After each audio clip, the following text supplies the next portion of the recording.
Hello guys, अस्सलाम वालेकुम। मैं हूँ आफरीन शेख। आप देख रहे हैं आफरीन रिएक्शन चैनल।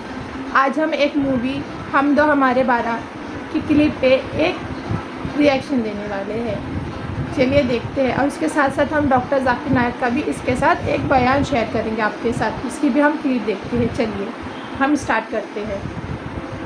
सूरह अल बकरा आयत नंबर 223 में अल्लाह फरमाता है, तुम्हारी औरतें तुम्हारी खेती हैं, आओ और जिस तरह भी चाहो अपनी मर्जी से इन पर खेती करो और अपने लिए नेक अमल आगे भेजो।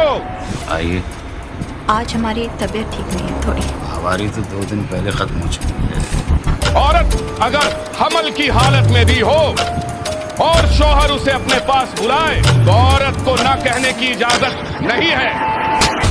औरत सिर्फ और सिर्फ अपने शौहर की फर्मा बरदारी के लिए पैदा की गई है, क्योंकि खुदा रब्बुल इज्जत की तरफ से इस दुनिया का सबसे बड़ा तोहफा मर्द है। खुदा के खिलाफ जाना कुफ्र है।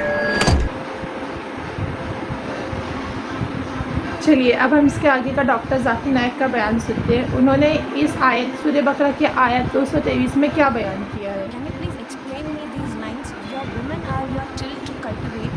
So go to your till as you will, and send good deeds before you for your souls, and fear Allah.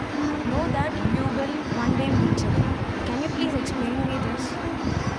बहन ने सवाल पूछा है सूरह बकरा की सूरह नंबर 2 आयत नंबर 223, जिसमें बहन ने पूछा कि women are your tilt, treat them like your tilt. ये जो कुरान मजीद में कहा गया है कि औरतें आपकी खेती है, तो वैसा उनका सही तरीके से उनसे बर्ताव करो। ये आयत के बारे में आप देखेंगे 222 पढ़ेंगे। इसका पहले आयत पढ़ना इंपॉर्टेंट है। When they ask the concerning menstrual cycles, जब वो पूछते हैं इसके बारे में, हैज़ के बारे में, तो अल्लाह ताला फरमाते कि हैज़ के हालत में आप उनके पास मत जाओ। During menstrual cycle do not approach them. क्यों? क्योंकि हैज़ के हालत में जब खून बहता है, आज की मेडिकल साइंस कहती है कि चांसेस है जब आप उनके पास जाएंगे इस हालत में तो औरतों को तकलीफ होगी।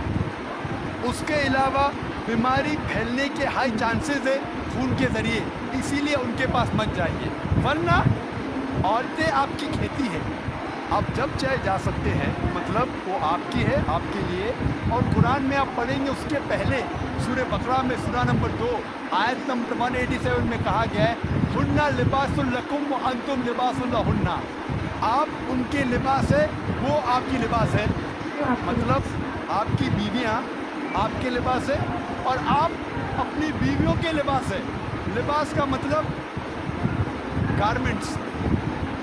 मेन मकसद है लिबास का कवर करना, प्रोटेक्ट करना, छुपाना, ब्यूटीफाई करना, ये काम है मियाँ बीवी का। तो ये आयत में जो कहा गया है, menstrual cycle don't approach them and they are your tilt, treat them as you can.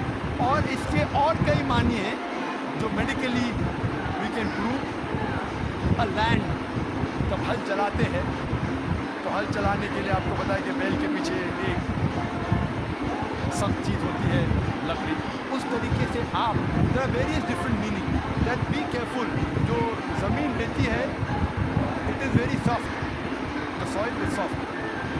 संभाल के आप ट्रीट कीजिए, संभाल के उनके पास अप्रोच कीजिए। तो कई माने हैं, कई तफसीर है, ताकि आप औरतों को ख्याल रखें और उनके साथ अच्छे तौर तरीके से। अब हम एक सेंटेंस पढ़ के कोई भी आयत को हम कुछ भी नहीं कह सकते हैं, इसलिए हमें पूरी आयत सूरह बकरा की आयत बहुत बड़ी है, हमें उसे पूरा पढ़ना चाहिए, फिर हम उसे तफसीर में मायने के साथ पढ़ना चाहिए। आपको ये रिएक्शन कैसा लगा आप हमें बताइए, और प्लीज़ मेरा चैनल नया है, आप इसको लाइक कीजिए और सब्सक्राइब कीजिए। Thank you.